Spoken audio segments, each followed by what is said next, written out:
আজিৰ সন্ধিয়াৰ প্ৰথমটো গুৰুত্বপূৰ্ণ খবৰ ওলাই আহিছে আমাৰ হাতত। প্ৰথমটো খবৰ হৈছে আৰু অধিক ভয়াৱহ ৰূপ ল'ব নেকি বতৰে। আজি আৰু কাইলৈ বহু জিলাত ৰেড এলাৰ্ট আৰু অৰেঞ্জ এলাৰ্ট জাৰি কৰিলে বতৰ বিজ্ঞান বিভাগে। ইতিমধ্যে ৰাজ্যত সংহাৰী ৰূপ ধাৰণ কৰিছে কাল ঘূৰ্ণী ৰিমলে। ভিন্ন প্ৰান্তত কাল ৰূপ ধাৰণ কৰিছে প্ৰকৃতিয়ে।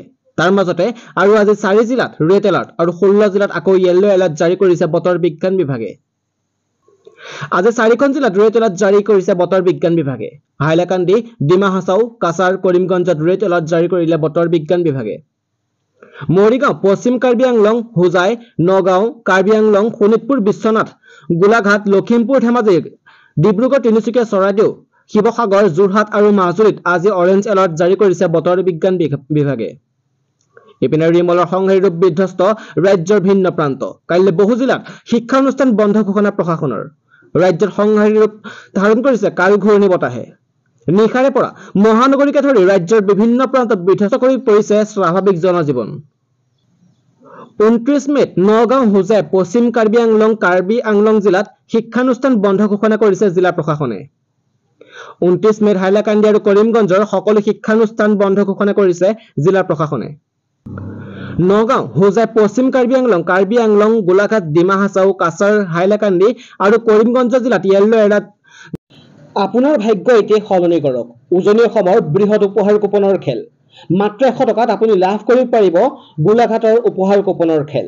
উজনি অসমৰ সৰ্ববৃহৎ উপহাৰ কুপনৰ খেল। 40টাকৈ পুৰস্কাৰ দিয়া হ'ব। মাত্ৰ 100 টকাত আপুনি লৈ যাব পাৰিব 40খনকৈ গাড়ী। আপুনি এতিয়া যোগাযোগ কৰক 8638294408 নম্বৰত। আপুনি ফোন কৰক নহলে হোৱাটছএপত মেছেজ কৰক। ভয়ংকৰ ঘণ্টাত 110ৰ পৰা 120 কিলোমিটাৰ গতিত ঘূৰ্ণীবতাহ ৰিমল। অসমতো পৰিছে প্ৰভাৱ। ক'ত কি সতৰ্কবাণী জাৰি কৰিলে প্ৰশাসনে। সাগৰী ঘূৰ্ণী ৰিমলৰ তাণ্ডৱ। বংগোপসাগৰত উৎপত্তি হোৱা সাগৰী ঘূৰ্ণী ৰিমলে দেওবাৰে খুন্দা মাৰিলে পশ্চিমবংগ আৰু বাংলাদেশৰ উপকূলীয় অঞ্চলত। সাগৰী ঘূৰ্ণীবতাহ ৰিমলৰ বাবে সকলো স্কুল কলেজ বন্ধৰ ঘোষণা কৰিছে প্ৰশাসনে। বংগোপসাগৰত উৎপত্তি হোৱা সাগৰী ঘূৰ্ণীবতাহ ৰিমলে দেওবাৰে খুন্দা মাৰিলে পশ্চিমবংগ আৰু বাংলাদেশৰ উপকূলীয় অঞ্চলত। ঘণ্টাত 110ৰ পৰা 120 কিলোমিটাৰ গতিবেগত আগবঢ়া সাগৰী ঘূৰ্ণীবতাহে উপকূলীয় অঞ্চলত খুন্দা মৰাৰ সময়ত আছিল ঘণ্টাত 135 কিলোমিটাৰ গতিবেগ।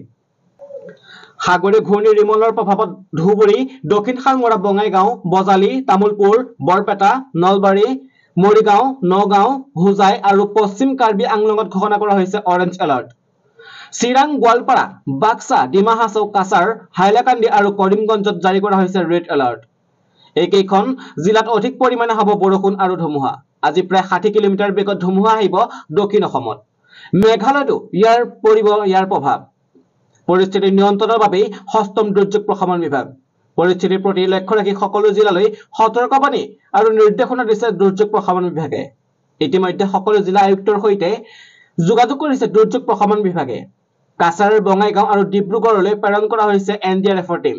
হস্তম কৰি ৰখা হৈছে SDRF আৰু অগ্নি। প্ৰথমটো খবৰ হৈছে ধাৰাসাৰ বৰষুণ। 40ৰ পৰা 50 কিলোমিটাৰ বেগত বলিব বতাহ। পুনৰ বতৰ বিজ্ঞান বিভাগৰ সতৰ্কবাণী জাৰি কৰিছে। প্ৰচণ্ড গৰমৰ মাজতে যোৱা নিশাৰে পৰা হোৱা বৰষুণৰ বাবে কিছু সকাহ পাইছে ৰাজ্যবাসীয়ে। আজি গুৱাহাটী মহানগৰীকে ধৰি ৰাজ্যৰ কেইবাখনো জিলাত হৈ আছে কিনকিনীয়া বৰষুণ। অসহ্যকৰ গৰমৰ পৰা বহু পৰিমাণে সকাহ পাইছে ৰাজ্যবাসীয়ে। ইয়াৰ মাজতেই আজিৰ দিনটোৰ বাবে সতৰ্কবাণী জাৰি কৰিছে আঞ্চলিক বতৰ বিজ্ঞান বিভাগে। অসমৰ লগতে উত্তৰ পূবৰ আটাইকেইখন ৰাজ্যত জাৰি কৰিছে এই সতৰ্কবাণী। আজিৰ দিনটোত অসমত ৰেড এলাৰ্ট জাৰি কৰা হৈছে। অৰ্থাৎ আজিৰ দিনটোত মহালধাৰ বৰষুণৰ লগতে বলিব পাৰে বতাহ। ঘণ্টাত 40ৰ পৰা 50 কিলোমিটাৰ গতিবেগত বতাহ বলাৰ সম্ভাৱনা আছে। আনহাতে উত্তৰ পূৰ্বাঞ্চলৰ আন 5খন জিলাতো জাৰি কৰা হৈছে ৰেড এলাৰ্ট। কেৱল অৰুণাচল প্ৰদেশত য়েল্লো এলাৰ্ট জাৰি কৰিছে বতৰ বিজ্ঞান বিভাগে। অৰুণাচল প্ৰদেশত মুষলধাৰ বৰষুণৰ লগতে হ'ব পাৰে বিজুলী ঢেৰেকণি। কাইলৈ অসমত অব্যাহত থাকিব ৰেড এলাৰ্ট। মুষলধাৰ বৰষুণৰ লগতে হ'ব পাৰে বিজুলী ঢেৰেকণি আৰু বজ্ৰপাত। হৈছে উৎকট গৰমৰ প্ৰকোপ। জিলা শিক্ষা বিভাগে জাৰি কৰিলে গুৰুত্বপূৰ্ণ নিৰ্দেশনা। উৎকট গৰমে ধৰিছে সমগ্ৰ ৰাজ্যৰ ভিন্ন প্ৰান্তত তাপমাত্ৰা 37 ডিগ্ৰী চেলছিয়াছলৈ অতিক্ৰম কৰিছে। বিদ্যালয়ত 3বাৰকৈ পানী খোৱাৰ ছুটি দিয়াৰ নিৰ্দেশ জিলা শিক্ষা বিভাগৰ। প্ৰাৰ্থনা সভা, শ্ৰেণীকোঠা বা বাৰাণ্ডাত কৰাৰ নিৰ্দেশ জিলা শিক্ষা বিভাগৰ। সকলো চৰকাৰী আৰু বেচৰকাৰী শিক্ষানুষ্ঠানে মানিব লাগিব এই নিয়ম। কামৰূপ মেট্ৰৰ শিক্ষা বিভাগে জাৰি কৰিছে এই নিৰ্দেশনা।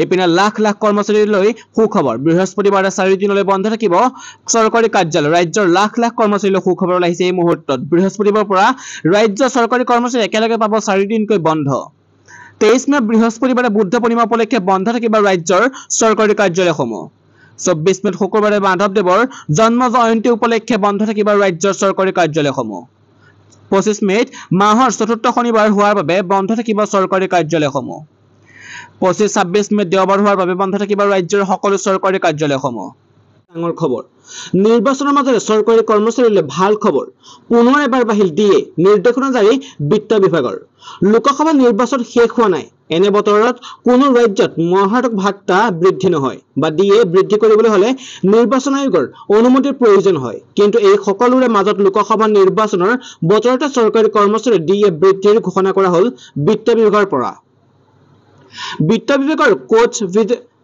ডিভিজন মঙ্গলবাৰে এক নিৰ্দেশনা জাৰি কৰি ডিএ বৃদ্ধিৰ ঘোষণা কৰে 2024 চনৰ 1 জানুৱাৰীৰ পৰা সেই বৰ্ধিত ডিএ কাৰ্যকৰী কৰাৰ কথা ঘোষণা হৈছে নিৰ্দেশনাত উল্লেখযোগ্য যে দেশৰ লোকসভা নিৰ্বাচন চলি আছে নিৰ্বাচনৰ সময়ত চৰকাৰী কৰ্মচাৰী ডিএ বৃদ্ধিৰ বিষয়টো অস্বাভাৱিক ৰিপৰ্ট অনুসৰি জম্মু আৰু কাশ্মীৰ চৰকাৰী কৰ্মচাৰীসকলৰ ডিএ বৃদ্ধি কৰা হৈছে 4%। ইয়াৰ পূৰ্বে কেন্দ্ৰীয় চৰকাৰৰ কৰ্মচাৰীসকলৰ ডিএ বৃদ্ধি কৰি 50% কৰা হৈছিল নিৰ্বাচনৰ পূৰ্বে এবাৰ জম্মু আৰু কাশ্মীৰ চৰকাৰী কৰ্মচাৰী ডিএ 50% স্পৰ্শ কৰিলে এই বৰ্ধিত ডিএ জানুৱাৰীৰ পৰা কাৰ্যকৰী কৰা হ'ব বুলি জানিব পৰা গৈছে বিত্ত বিভাগৰ নিৰ্দেশনাত জনোৱা হৈছে মে মাহৰ বেতনৰ সৈতে বৰ্ধিত ডিএ সোমাব চৰকাৰী কৰ্মচাৰীৰ একাউণ্টত ইয়াৰ উপৰিও জানুৱাৰীৰ পৰা এপ্ৰিল মাহৰ বকেয়া মহাৰ্ঘ ভাত্তাও দিয়া হ'ব চৰকাৰী কৰ্মচাৰীসকলক সেই বকেয়াও মে মাহৰ বেতনৰ সৈতে দিয়া হ'ব চৰকাৰী কৰ্মচাৰীক সপ্তম বেতন আয়োগৰ অধীনত ডিএ বৃদ্ধি কৰা হৈছে বুলি জনোৱা হৈছে বিজ্ঞপ্তিৰ যোগে কেন্দ্ৰীয় চৰকাৰৰ অধীনৰ কৰ্মচাৰীৰ বাবে আনন্দৰ খবৰ কিয়নো চৰকাৰে বকেয়া ডিএ তেওঁলোকৰ একাউণ্টলৈ ট্ৰান্সফাৰ কৰাৰ পৰিকল্পনা কৰিছে ইয়াৰ ফলত চাকৰিয়ালৰ পৰা আৰু পেঞ্চনভোগীসকল লাভান্বিত হ'ব লোকসভা নিৰ্বাচনৰ দিন ঘোষণাৰ পূৰ্বে কেন্দ্ৰীয় চৰকাৰৰ কৰ্মচাৰীৰ ডিএ বৃদ্ধি পাইছিল বৰ্তমান তেওঁলোকে 50% ডিএ লাভ কৰে ইয়াৰ পিছত চৰকাৰী কৰ্মচাৰীৰ মহাৰ্ঘ ভাত্তা শূন্যলৈ নমাই অনা হ'ব নে নাই সেয়াও এটো স্পষ্ট নহয় জুলাইত যেতিয়া চূড়ান্ত পৰিসংখ্যা সন্মুখলৈ আহিব তেতিয়াহে পৰিস্থিতি কিছু পৰিষ্কাৰ হ'ব পাৰে আৰু ডিএ বৃদ্ধিৰ বিষয়টো অনুমোদিত হ'লে সেয়া সম্পূৰ্ণৰূপে স্পৰ্শ হ'ব খবৰ হৈছে ৰাজ্যৰ লাখ লাখ কৰ্মচাৰীলৈ সুখবৰ একেলগে 4 দিনকৈ বন্ধ থাকিব চৰকাৰী কাৰ্যালয়সমূহ ৰাজ্যৰ চৰকাৰী কৰ্মচাৰী একেলগে পাব 4 দিনকৈ বন্ধ 23 মে বুদ্ধ পূৰ্ণিমা উপলক্ষে বন্ধ থাকিব ৰাজ্যৰ চৰকাৰী কাৰ্যালয়সমূহ 24 মেত মাধৱদেৱৰ জন্ম জয়ন্তী উপলক্ষে বন্ধ থাকিব